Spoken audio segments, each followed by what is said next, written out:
സ്വാഗതം ചെയ്യുന്നു sir, please.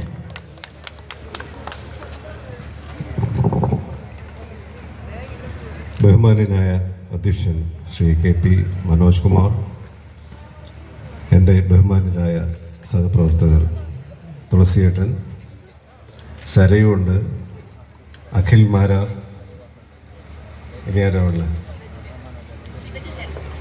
ശിവചേട്ടൻ, നമ്മുടെ ഗുരുവായൂർ ശിവചേട്ടൻ.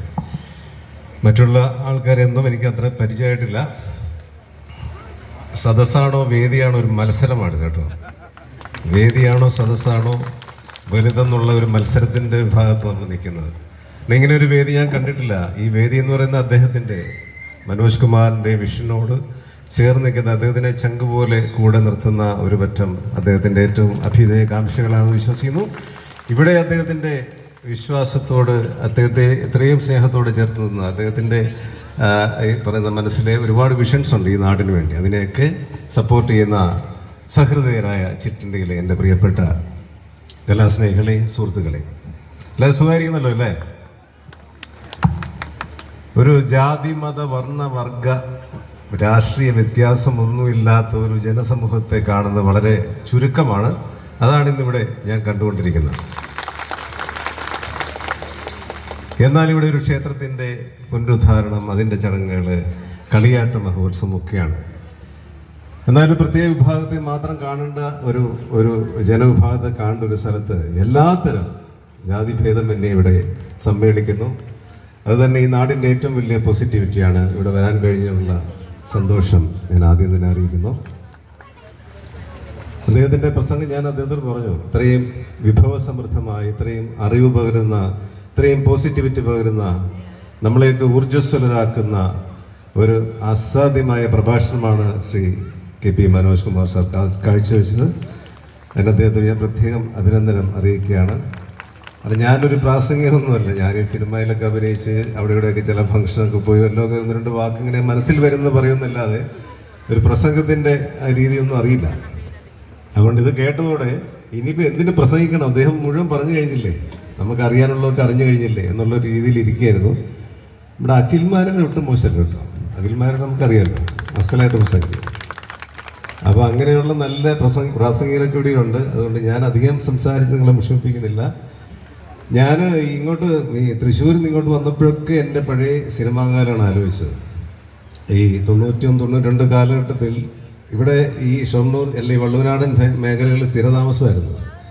ഒരു പടം കഴിഞ്ഞാൽ അടുത്ത പടം എറണാകുളമൊന്നുമില്ല, നേരെ ഷൊർണൂർ അല്ല ഒറ്റപ്പാലം, ഇങ്ങനെ പോകുന്നൊരു കാലം ഉണ്ടായിരുന്നു. അപ്പം ഭരതേട്ടൻ്റെ വീട് ഇവിടെ എങ്കക്കാടാണ്, അനശ്വരനായ എൻ്റെ ഗുരുനാഥൻ.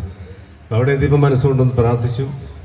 ഭരതൻ്റെ വീട്ടിൽ ഞാൻ പോയിട്ടുണ്ട്. അദ്ദേഹം ജീവിച്ചിരുന്ന കാലത്ത് വെങ്കലത്തിൻ്റെ ഷൂട്ടിംഗ് സമയത്ത് അദ്ദേഹത്തിൻ്റെ വീട്ടിൽ അദ്ദേഹത്തിൻ്റെ പിറന്നാൾ ആഘോഷത്തിന് ഞങ്ങൾ എല്ലാവരും പോയി ഇരുന്ന് പാട്ടൊക്കെ പാടി ഭയങ്കര ആഘോഷിച്ച ഒരു കാലം ഉണ്ടായിരുന്നു.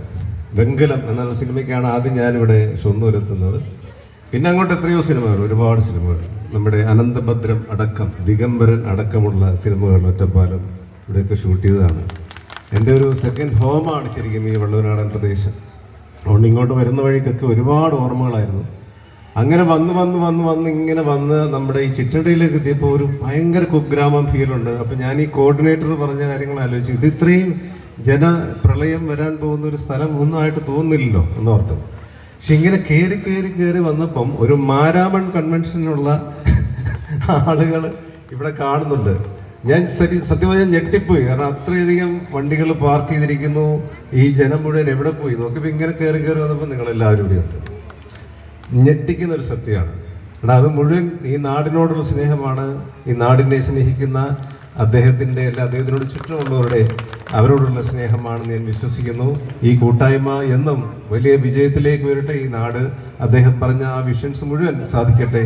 അതിൻ്റെ ചിറ്റണ്ട ഭദ്രകാളി ഭഗവതി ദേവി അനുഗ്രഹിക്കട്ടെ എന്ന് പ്രാർത്ഥിച്ചുകൊണ്ട് ഇത് വരും വർഷങ്ങളിലും ഏറ്റവും നന്നായിട്ട് ഈ ചടങ്ങ് നടക്കാൻ വേണ്ടി പ്രാർത്ഥിച്ചുകൊണ്ട് എല്ലാ കാര്യങ്ങളും, എല്ലാ ആഗ്രഹങ്ങളും എല്ലാവരുടെയും സാധിക്കട്ടെ എന്നും മനസ്സ് നിറഞ്ഞ് ആഗ്രഹിച്ചു പ്രാർത്ഥിച്ചുകൊണ്ട് ഞാൻ എൻ്റെ വാക്കുകൾ ഉപസംഹരിക്കുന്നു. ഈ കലാസന്ധ്യ അല്ലെങ്കിൽ ദൈവിക സന്ധ്യ, ഇത്രയും പോസിറ്റിവിറ്റി നിറഞ്ഞ ഈ ഒരു സായം സന്ധ്യ ഇവിടെ ഈ ചടങ്ങ് ഉദ്ഘാടനം ചെയ്യാൻ സാധിച്ചിട്ടുള്ള നന്ദിയും കടപ്പാടും അറിയിച്ചുകൊണ്ട് എല്ലാവർക്കും നല്ലത് വരട്ടെ എന്ന് പ്രാർത്ഥിച്ചുകൊണ്ട് ഞാൻ എൻ്റെ വാക്കുകൾ നിർത്തുന്നു. നന്ദി, നമസ്കാരം. Thank you. നന്ദി. ഉദ്ഘാടനം ചെയ്ത് സംസാരിച്ചതിനും ദിഗംബരനെ നമ്മളൊന്ന് ഓർമ്മിച്ചതിനും അല്ലേ, ഒരുപാട് നന്ദി അദ്ദേഹത്തിന് അറിയിച്ചുകൊണ്ട് ഇനി നേരെ ബ്രഹ്മശ്രീ കീഴൂർ പെരുമലേനെ പട്ടും വളയും നൽകി ആദരിക്കുന്ന ചടങ്ങിലേക്ക് പോവുകയാണ്. സ്നേഹപൂർവ്വം തന്നെ ബഹുമാനപ്പെട്ട ചെയർമാൻ എലിഫന്റ് വെൽഫെയർ ട്രസ്റ്റ്